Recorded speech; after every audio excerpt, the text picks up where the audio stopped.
السلام عليكم ورحمة الله وبركاته.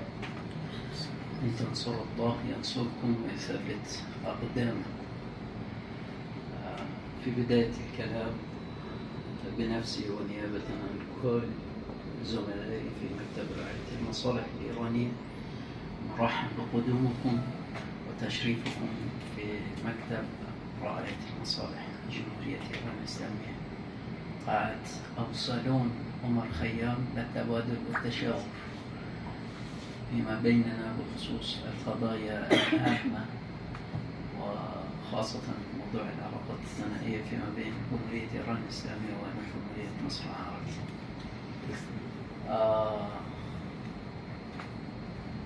أود أن أقول هذا الكلام في هذا الزمان المهم الهام جدا.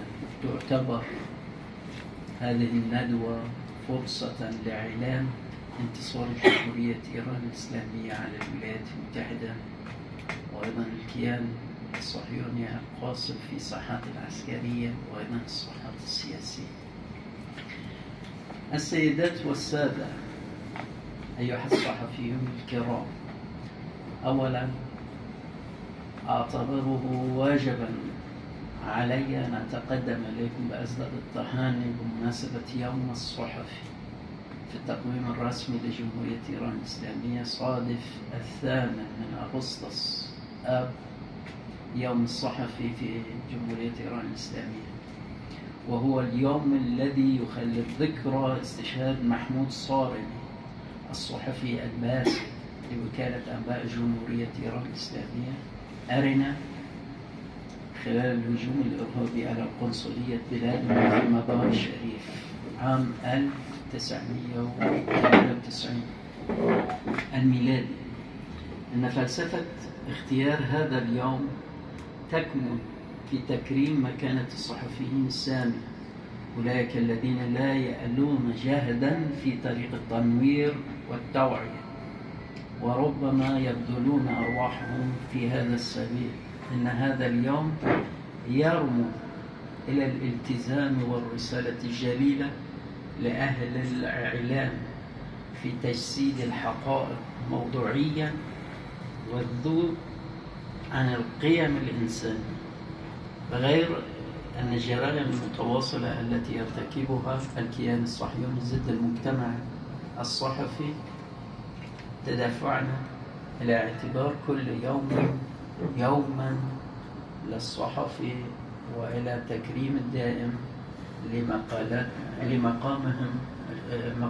مقامهم الشامل. كما تعلمون أن الحروب المفروضة والنيابية التي تشنها الولايات المتحدة والكيان الصهيوني بأدوات شتى من الإرهاب والحصار الظالم إلى حرب الاقتصادية والنفسية والهجين ضد الشعب الإيراني تكشف عن عداوة عريقة وعميقة لهوية واستقلال هذه الأرض. ولكن الشعب الإيراني العظيم والمقاوم أظهر في هذه المواجهات غير المتكافئة صبرا تاريخيا وإرادة لا تقهر. لقد أحبطت الدفاعات العسكرية الذكية والدبلوماسية النشطة والكريمة إلى جانب المقاومة الشعبية الشاملة المخططات المعقدة للأعداء واحدة تلو أخرى، وأثبتت أن أي حرب مفروضة لن تزيد الأمة الإيرانية إلا تماسكا وإصرارا على حفظ أمنها ومصالحها. إننا ندين بشدة الجريمة البشعة التي ارتكبتها الولايات المتحدة الأمريكية والكيان الصهيوني باغتيال قائد الشهيد رضوان الله عليه، وفي وقت نفسه نثمن بصدق تضحيات الشعب الإيراني البطل وجميع الأحرار في العالم الذي صنعوا بولائهم للولاية وأطباعهم للقيادة الحكيمة الجديدة للثورة الإسلامية الإيرانية.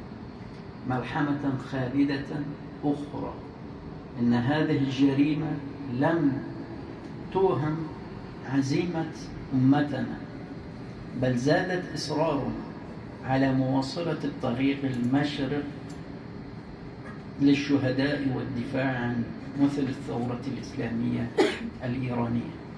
إن دم القائد الشهيد الطاهر هو سراج منير ينير درب المقاومة حتى يتحقق الحق. أما اليوم وأنا أتحدث إليكم مضى 168 يوما على جريمة المروع التي ارتكبتها في مدرسة الشجرة الطيبة في مدينة ميناء، وهو ذي الجريمة التي ارتكبتها الكيان الصهيوني ضد جمهورية مصر العربية في مدرسة بحر البقر. تلك المدرسة التي دمرت ظلما وأودت بحياة 168 تلميذا معصوما. نحيي هؤلاء الشهداء الأبرار ونخلد ذكراهم إلى الأبد. لقد هدت هذه الفاجعة الضمير البشري، لكنها للأسف واجهت صمتا لا يغتفر من كثير من المنظمات الدولية، صمتا يكشف معاييرها المزدوجة في الصحة الدولية، ويثبت أن المدعين لحقوق الإنسان هم الأكثر تخاذلا أمام الجرائم الحقيقية. لقد أثبتت الشعب الإيراني العظيم والمقاوم في هذه الأيام العصيبة أنه بقوة إيمانه وإرادته الفولاذية غادر على تجاوز كل المحن، ولن يكل أو يموت. أن شعبنا مستلهما من مدرسة قائد الشهيد السامية جعل الولاية والمطالبة بدماء الأعداء شعاره، واليوم أيضا باتباعه توجيهات القيادة الحكيمة الجديدة للثورة الإسلامية الإيرانية وسلك خطاها الثابتة على هذه الطريق. إن للجمهورية الإسلامية الإيرانية مواقف واضحة وقائمة على الحق والقانون فيما يتعلق بقضاياها الاستراتيجية، ومنها الحقوق النووية والسيادة على المذيق الحر. نؤكد أن هذه الحقوق هي مبادئ غير قابلة للتفاوض وخطوات حمراء قطيعة لبلادنا.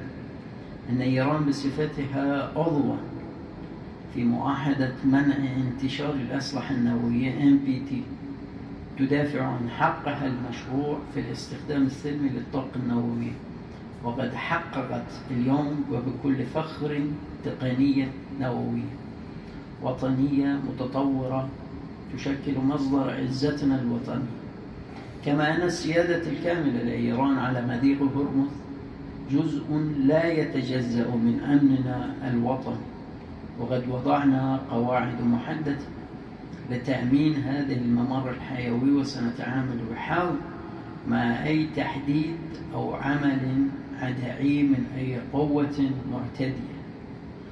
ورغم هذا التحول في العقيدة العسكرية، فإننا نؤكد مرة أخرى أن النهج الأساسي للجمهورية الإسلامية الإيرانية هو النهج السلمي واستراتيجية التعاون مع جميع الدول ولا سيما الجيران. أن استقرار المنطقة وأمنها وسلامها مرهون بالتعاون والتفاعل الجماعي بين الدول المجاورة. وقد رحبت إيران دائما بأي فكرة أو مبادرة لتوسيع التعاون الإقليمي. نحن نعتقد أن الحوار والتفاوض هما السبيل الأمثل لحل الخلافات وإقامة منطقة آمنة لجميع الدول، ولا نسعى بأي حال إلى التوتر أو الصراع مع جيراننا، بل نرى أن أي توتر ناتج عن التدخلات الخارجية ومؤامرات الأعداء. فيما يخص العلاقات الثنائية، فإن التعاون بين إيران ومصر يحدد دائما في ظل الحكمة والعقلانية. لقد جعلت الجمهورية الإسلامية الإيرانية العقلانية والحكمة والدبلوماسية النشطة أساس سياستها الخارجية. إن إيران ومصر كشعبين عظيمين بحضارة عريقة لديهما قواسم مشتركة كثيرة، ويمكنهما بالاعتماد على هذه المشتركات توسيع مستوى تعاونهما في المجالات الاقتصادية والثقافية والسياسية المختلفة. نحن نؤمن بأن الخروج من الأزمات الراهنة في المنطقة التي جذورها في التدخلات الخارجية يتطلب العودة إلى العقلانية والحكمة واستبدال الحوار بالنهج المواجهة. وفي هذا الطريق يمكن لمصر أن تلعب دورا بناء وفعالا. في الختام اسمحوا لي أن أشير إلى ظاهرة بريكس بوصفها رمزا لبروز جنوب العالم في مواجهة الإحادية والهيمنة الولايات المتحدة الأمريكية. لقد خططت الجمهورية الإسلامية الإيرانية بعضويتها في هذه المجموعة المؤثرة خطوة مهمة نحو التآزر مع القوى الصاعدة والدفاع عن النظام متعدد الأقطاب في العالم. إن بريكس كمنصة رئيسية للتشاور والتعاون حول القضايا المعاصرة ذات الأهمية العالمية والإقليمية يمكن أن يكون بديلا للأنظمة الأحادية.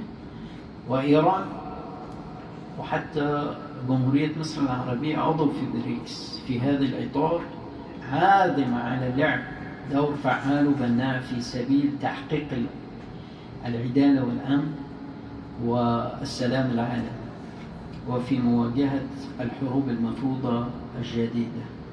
أشكركم جزيل الشكر على مشاركتكم وحسن استماعكم، والسلام عليكم ورحمة الله وبركاته.